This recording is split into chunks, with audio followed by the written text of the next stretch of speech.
Well, good evening, everybody. Welcome to Speaking of Zane. Been a couple of weeks since we last met. This is the June 8th, 2025 edition. This is our 318th edition of Speaking of Zane. Now, I cannot be 100% sure of that, but it's close. It's within a couple over that period of time. We started way back in August of 2018. Doing these most Sunday evenings. I have a crazy travel schedule, so don't always get to do it on Sunday evening. But in fact, we missed last week because I was in St. Louis. Flew into St. Louis on Sunday evening, so it didn't quite work out for last week. But glad to be here this week and update everyone on a couple of weeks worth of things. Good to have you all in there. Let me do a quick look at the chat here, see who we got with us. Daryl is in there from the St. Louis Metro. My dad's in there from way down in South Georgia. Jimbo Miller's in there from Omaha, Nebraska. Ken from Central Florida. Steve Shirley from Papillon, the butterfly city of Nebraska. Carl and Peggy from Warsaw, Missouri. I didn't realize you guys had one there, Carl. They sure did in St. Louis. In fact, some of my colleagues were impacted. Nobody was hurt or killed or anything, although there were 5 or 6 deaths in that one. But the swath of destruction for that one in St. Louis, Daryl knows what I'm talking about. It's incredible, 150, 200-year-old hardwood trees gone, buildings, devastating. But good to have you in there, Carl. Lori is in there. Lori is still, like she has been for, what is it, Lori? Over a month now, I think. Lori has been staying with our daughter, Hannah, who just had a baby. I think I announced that the last time. The baby's a couple weeks old now. Her name is Nyla. Middle name Lorraine after Lori. But yes, so Lori's still there. I did get to see Lori yesterday because I got home on Friday, and Saturday I drove over to Hannah's. It's about an hour drive. Drove over to Hannah's to meet the baby for the first time and had some dinner there. My son-in-law, Colleen, is from India, and every time I go over there, we have Indian food, which is fantastic stuff. Some lamb chops and rice and all kinds of good stuff. But anyway, so I got to see Lori over there yesterday, and then I got to see Lori today because she came over this way to run some errands before going back. But got to see our grandson Everett, who was in love with his little sister. Just incredible to watch. Anyway, so Lori is in there with Hannah, Colleen, Everett, and Nyla. And Brenda Lusk is in there from Michigan. And let's see. Yeah, good. Excellent. Good show tonight. Good turnout. Appreciate you all showing up for my therapy session, as I like to call it sometimes. But good to have you all in there. And I know there's a lot of people that watch the YouTube recording and stuff after, so thank you for that as well. But like I said, I was out of town this week, my normal spot in St. Louis, and we actually graduated a cohort from the academy that I lead. So a lot of festive type activities throughout the course of the week, culminating in their graduation on Thursday. And then I had some other corporate level things I had to do on Friday for a group that was in. And then flew home Friday, got home Friday evening, and it's always good to get home for sure. And but I was wore out, I'll tell you that. I didn't stay up. Came home, showered, and went to bed. But Saturday I was able to run over there and see the baby, and then today just yard work, housework. Got some baseball in. If you're a Braves fan, it's been quite depressing lately. 27-37. That's not too good. Got swept by the Giants, in fact, this weekend. A lot of one-run games, but they're just 2 wins, 8 losses over the last 10 games. So we'll see if they can get their act together here as we approach the halfway part of the season. But I enjoy it whether they're winning or losing the game, that is.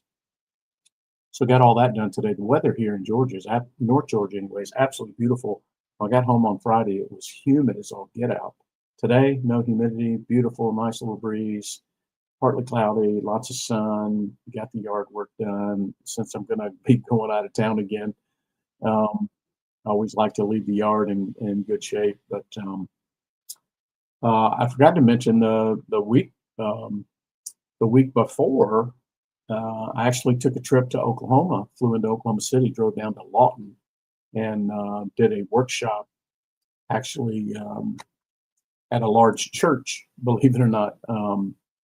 And it was really, really fun to do that. But it was just an overnight trip and then back. And then I had to get up and go to St. Louis the next day. So pretty compact. And now I'm home for Saturday, Sunday, and I'm leaving for San Diego tomorrow. Actually, I'm coming back Wednesday night on the red eye, land on Thursday morning. So I'll be back in my office by about 8:30, 9 o'clock. I can get 2 solid days of work here in the home office before the weekend. And then I'll be home for an entire week, actually, which is odd. And then the 1, 2, 3, the 4th week of June, I'm going out to Las Vegas for a week, and then home for like a day, and then meeting my daughter in Europe. So it's crazy when you have things you're trying to get done, but I'm not complaining whatsoever.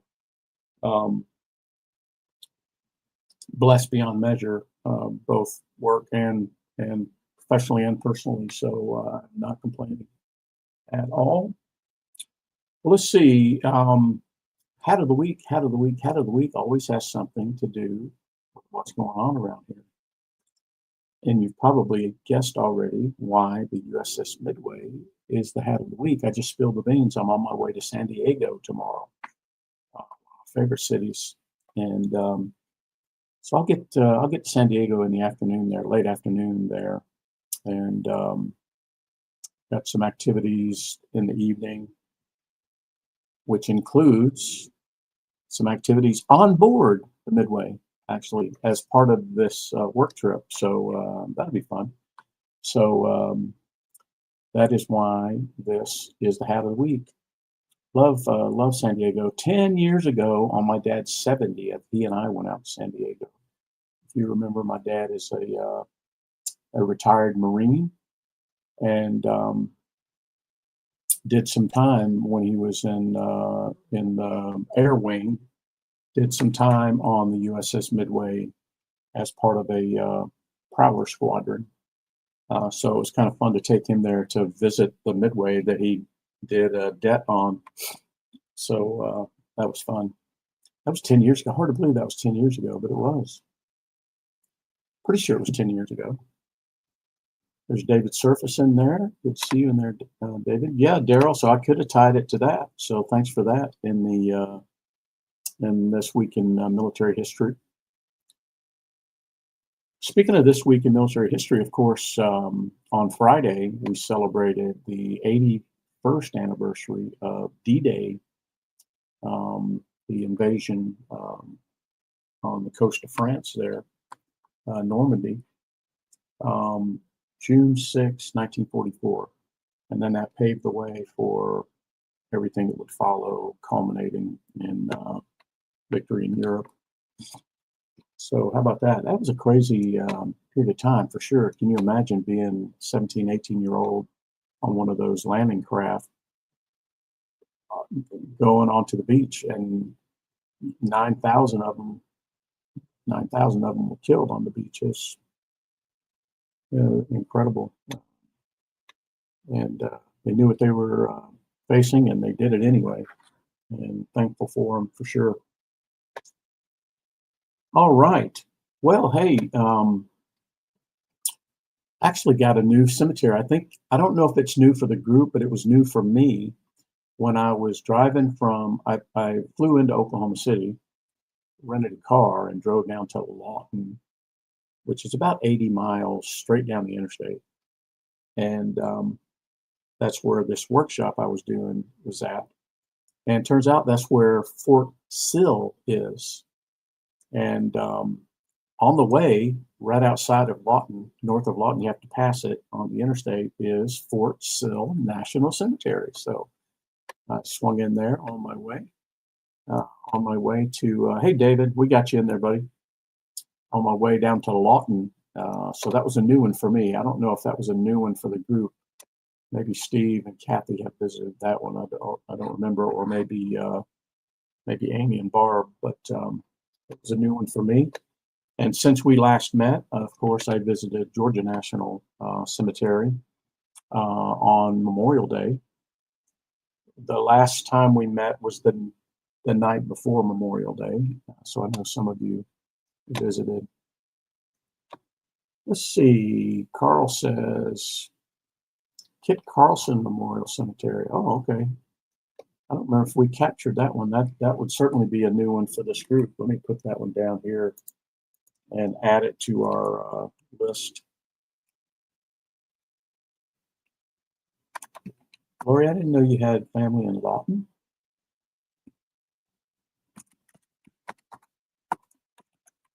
So I'm going to add that. Or maybe I did. I don't remember things sometimes. So that'll increase our cemetery count. And I don't remember anyone ever mentioning that one, Carl. Had you been to that one before and shared with us? I don't remember.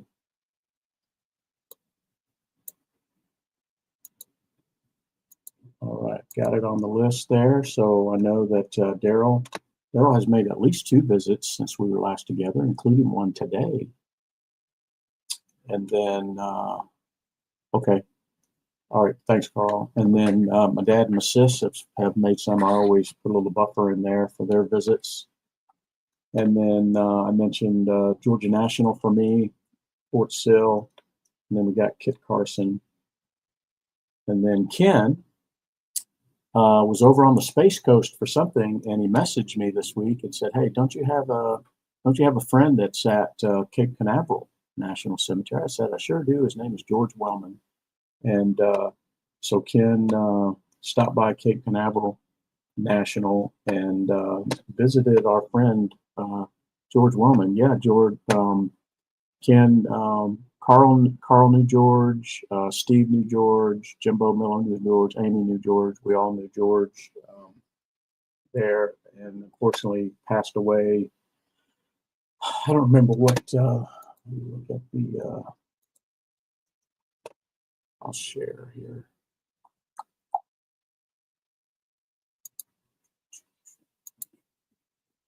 Let's see. I want to share.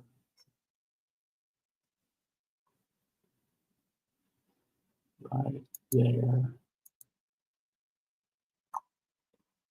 So that's where George rests. He passed in 2017. So geez, that's been 5, 6, 7, 8 years. Oh my goodness.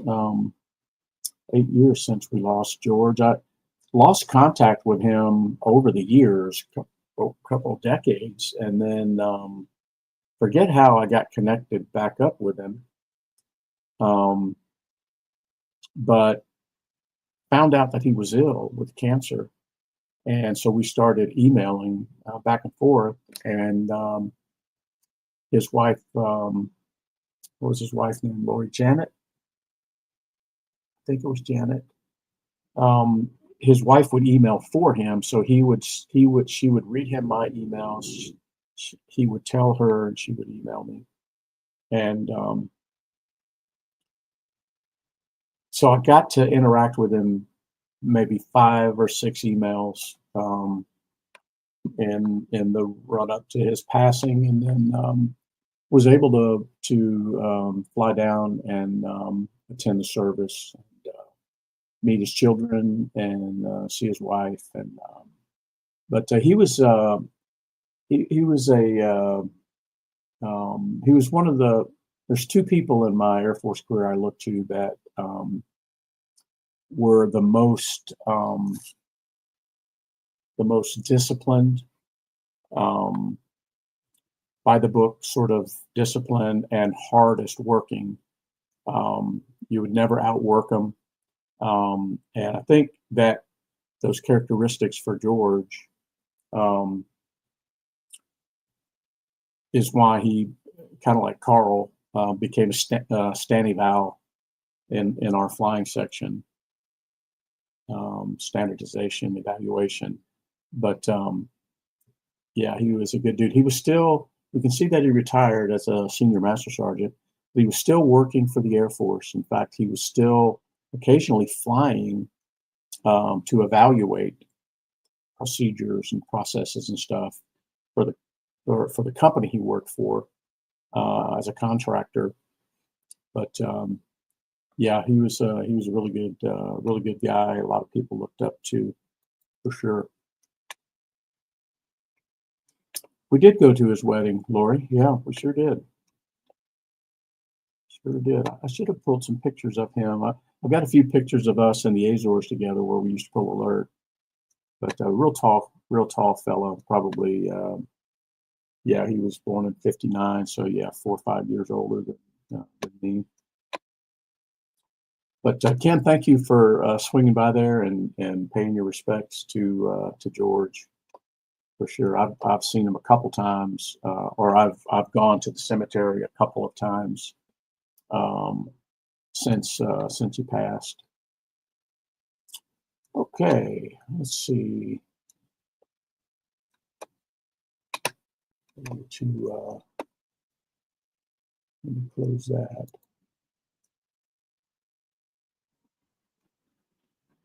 Okay, very good.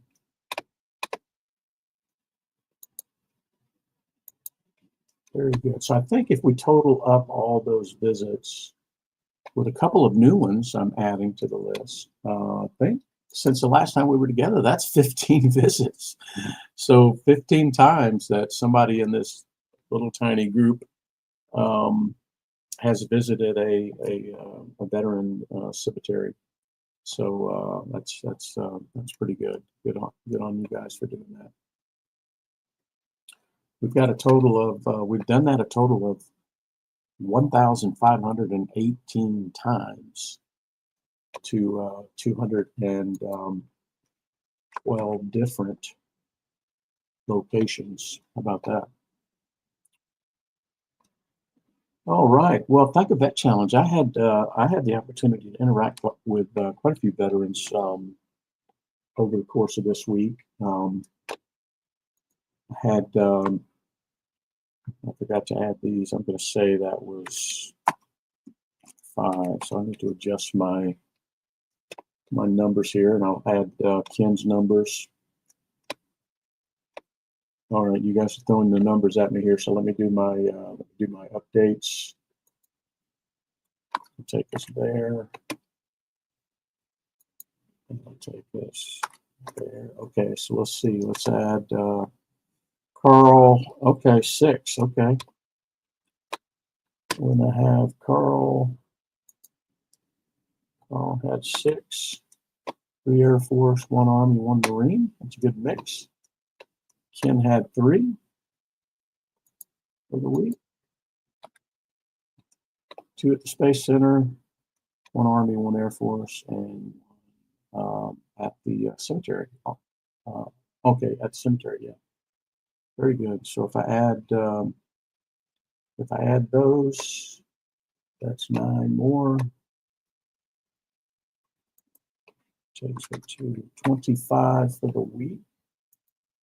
Add 9 more here.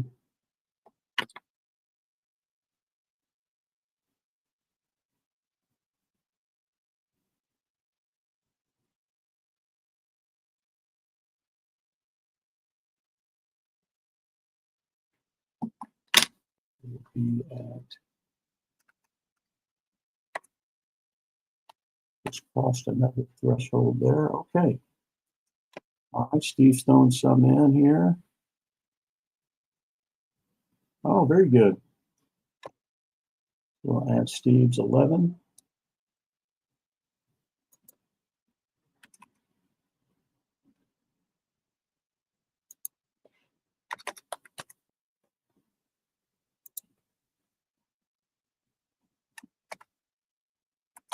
Okay. All right, going once, going twice. All right, well, that was a good week. You guys are out there interacting with veterans like crazy. That's fantastic. So we'll say Carl had the 6 on their trip out west. Ken had the 3 on his trip to the east. Steve had 11 right there in Omaha.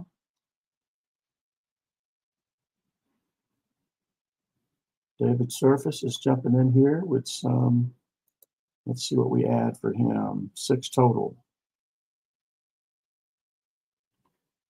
6 total, 2, 2, 2. Awesome. Okay, so we'll add your 6. Dave. Takes us to 6. All right, here we go. Grand total for the week, 42. 42. Well, I say for the week. I counted my 4 from last week. So for the last 2 weeks, 42, 42, 42 times a veteran, service member, first responder heard from someone in this group. Hey, what'd you do in the military? Hey, thank you for your service. Hey, I appreciate you. That's good. So we're sitting at grand total since we started doing this, 3,624 veteran, military, first responder interactions from a relatively small group of patriots here. So good update there. 3,624, and we're not quite halfway through the year. And if we want to get to 4,000, then we got just less than 400 to go. And if we had 42 a week, that'd only be what 10 weeks. So I think we're in pretty good shape to get to 4,000 by the end of the year. Good stuff there. Yeah, it's always fun. It's always fun. There were when I fly in and out of St. Louis, there's always a bunch of soldiers coming and going through St. Louis from Fort Leonard Wood, I think primarily, and a lot of those or to and from basic training. And one of those was a young lady that sat in the middle seat right next to me. No, was that? I can't remember. Wait a minute. Now I'm getting my trips mixed up. I don't remember if that was on the Oklahoma to Atlanta. But either way, anyway, I got to chat with this young lady, Army. So very good. All right. Well, let's see what's going on here. What I know about any of these organizations that we're all affiliated with, connected to, keep up with, support, I've interacted with over the years, and my list is very long. But Running to Honor, obviously, Running to Honor is at the forefront as it's coming up toward the end of July. So Lori and I will be doing it in London, and then I'll also be doing it in Amsterdam, not on the same day, but while I'm over there, me and about 30 others, maybe 15 of us in Amsterdam, 15 in London, something like that. So it should be fun. So you can just go. You can either go to on Facebook and search Running to Honor, or look for Aaron Bartle, or just Google Running to Honor 5K, and it'll take you to the site. We have a team there. You can join our team. Speaking of Zane is the name of the team. You can join there. I don't know what it is, $50 or something, but it's always a good time. I love the way Aaron does it. And I did this in London last year, is before the run. On the back of let me grab one and I'll show you.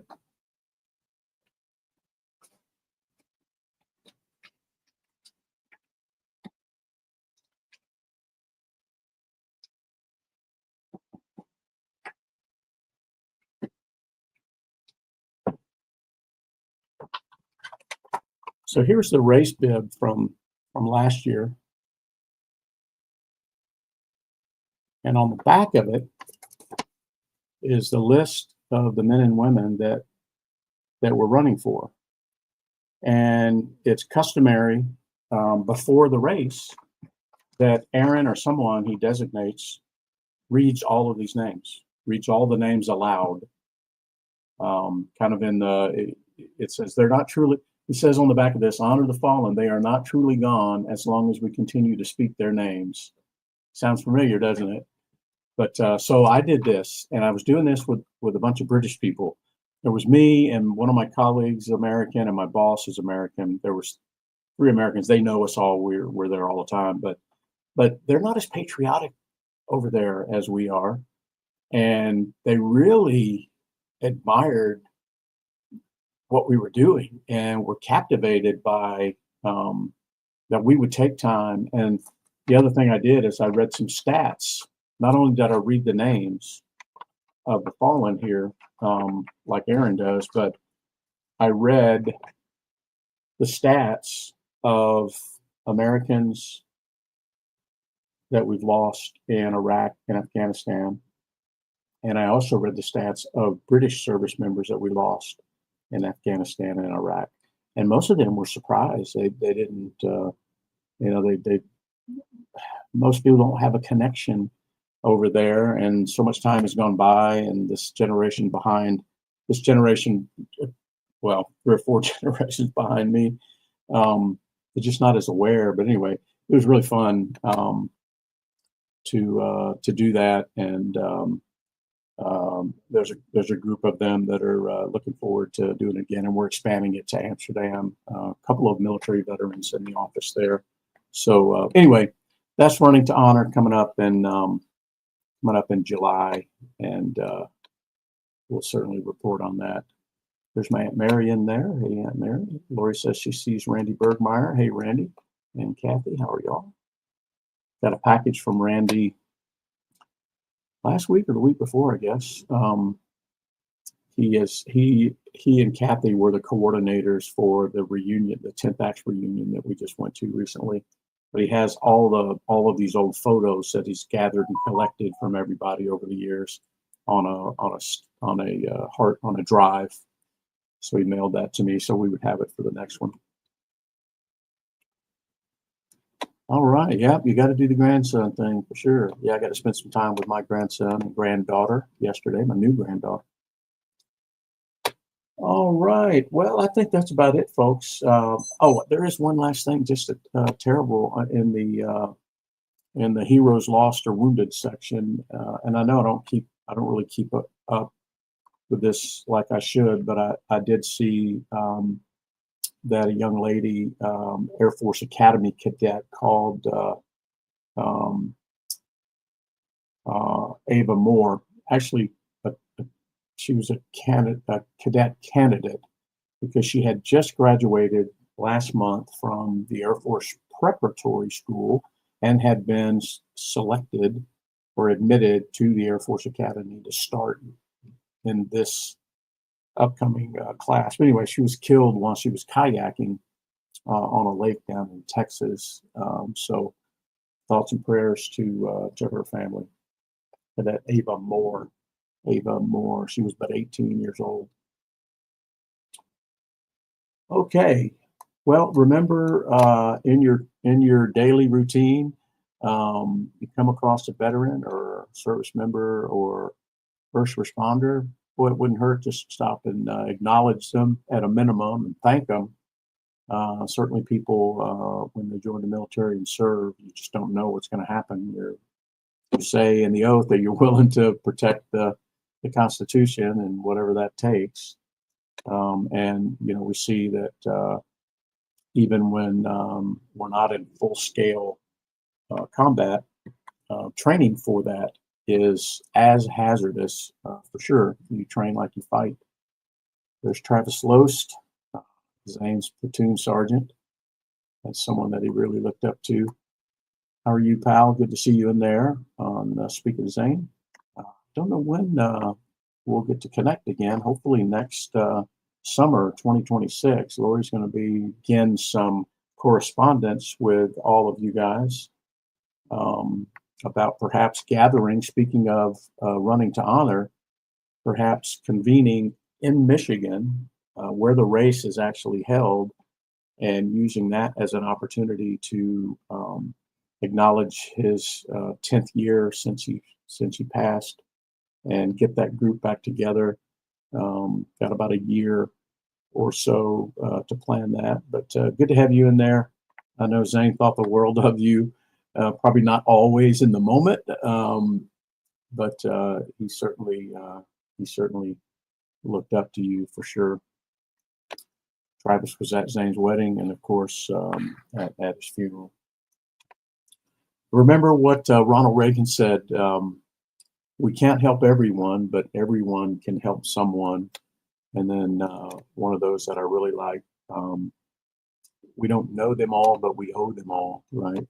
We don't know everybody that served, but we certainly owe them all for their willingness nonetheless. All right, folks. Well, I've got to get out of here so I can go pack for yet another trip. And thank goodness it's only a 3-dayer, and I'll be back on Thursday morning. But I so appreciate you guys showing up here week after week to listen to me talk about Zane and other related things. And you guys are fantastic, and I look forward to this every week. And that means I'll be looking forward to it next week on Sunday evening, and that will be what, the 319th edition of Speaking of Zane, something like that. And we'll look forward to doing that together next week. Talk to you then. God bless.